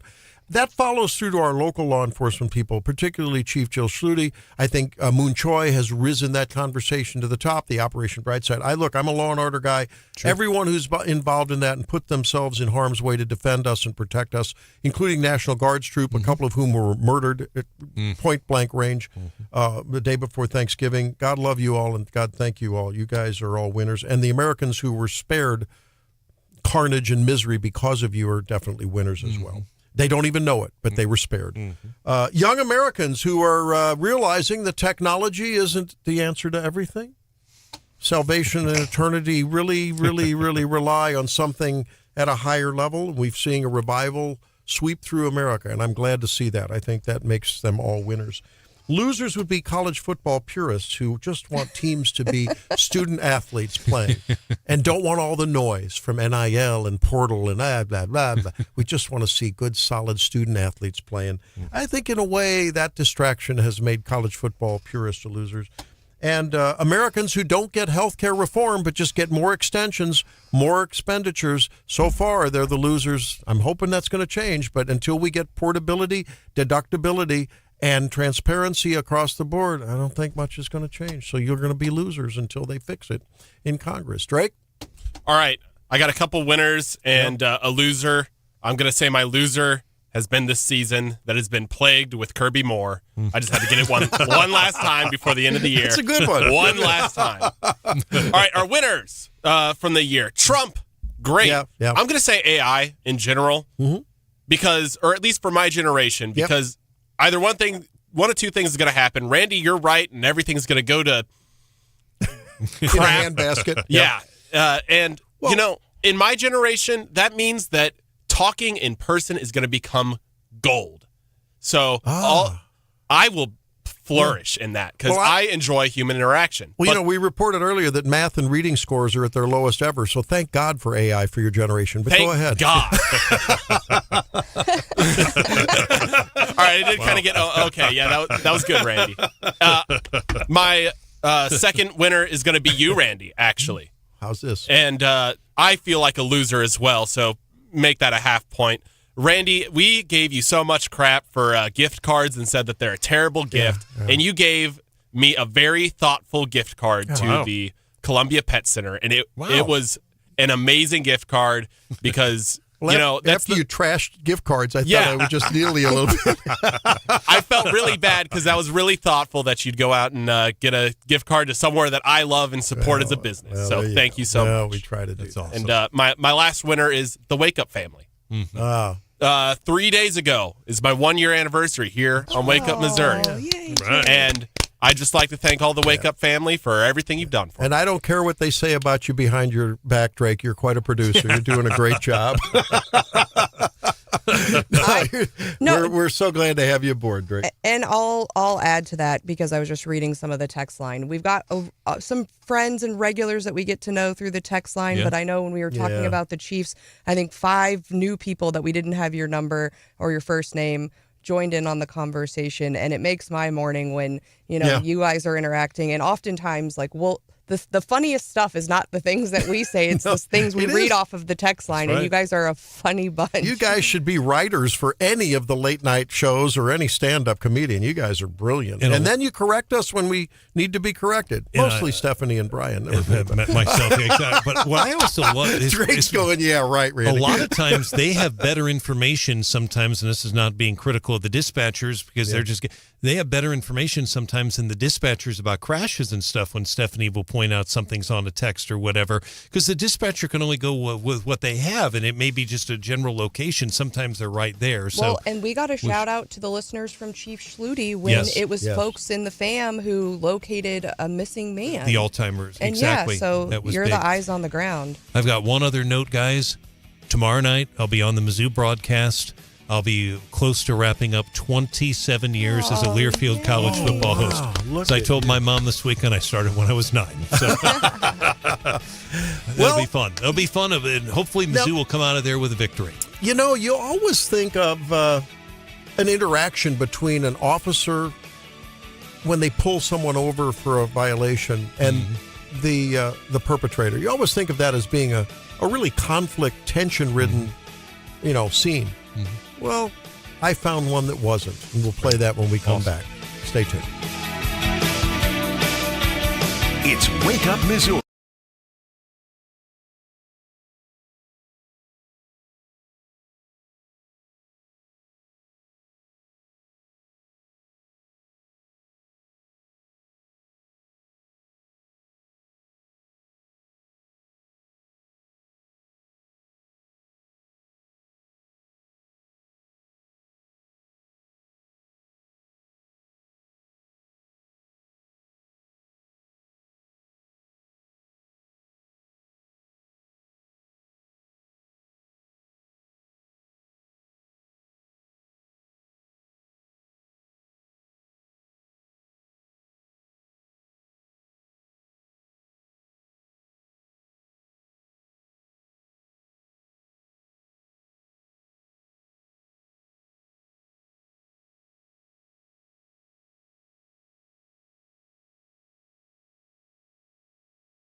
video that is just heartwarming and funny. I found myself laughing and looping this over and over again. So picture this. This is a body cam video as the officer is approaching a vehicle last Saturday. So this is Saturday before Christmas. Of course, a lot of parties are going on. Santa, Santa's a lot of places at once. It's amazing how Santa can appear in many different places. And apparently Santa was flying, and his wife, Santa and Mrs. Claus, were found together flying a little too fast, according to Fulton County, Ohio Sheriff, flying a little too fast through Fulton County. No coal was issued, just a friendly reminder that even sleighs need to slow down. And here's a little bit of how this unfolded. And I just got the biggest kick out of these officers having a blast with Santa and his wife. CCW, I'm not going to move until they can say it again. Santa has a CCW? Yes, sir. You have to. Times are rough. You got to protect me. Times are rough. Are you... what's the last name? Yeah, so, you know why I'm stopping you? I was looking down. I didn't see. Okay, yeah. So I had... Speed limit is 55. Yep. There's a lot of deer out here, a lot of people that are pulled right out in front of you. So your reaction time is not as good as 55, correct? Santa, do you have your driver's license out? Can I get out? You sure can. Where you guys headed? We're headed to Delta. My daughter works with her boss wants me to come up and do Santa for kids. Cool. Get unlock it. Santa's 100-something years old, you know.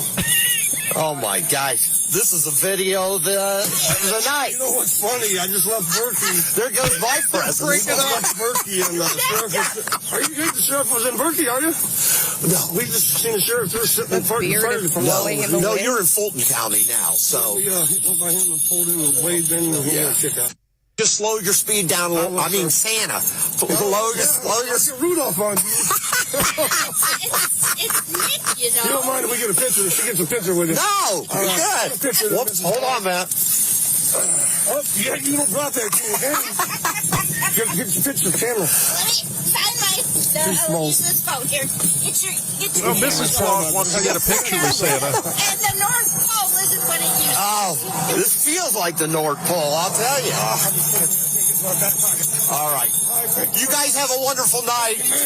Merry Christmas.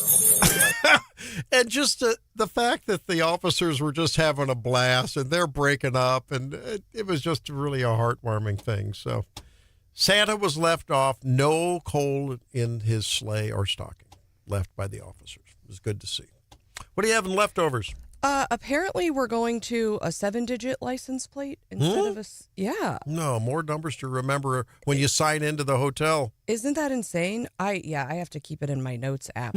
But the News Tribune is reporting that apparently we're running out of 6-digit plate numbers. So if you have a valid 6-digit plate like we all have right now, you get to keep that. But moving into 2027, they're going to start releasing these new 7-digit plates.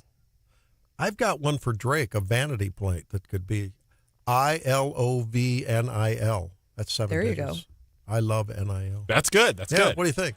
Will that work? I'd have that on the back of my car. Yeah. Yeah. I might even be willing to. No, I'm not going to fund that for you. I'm not going to contribute to your college football delinquency. All right, y'all have a great restful and recovery weekend. Some of you still have other parties to go to, right? Great. Right. Stephanie, you yep. too? Oh. All right, savor the season. We'll see you on Monday on Wake Up Missouri. Bye.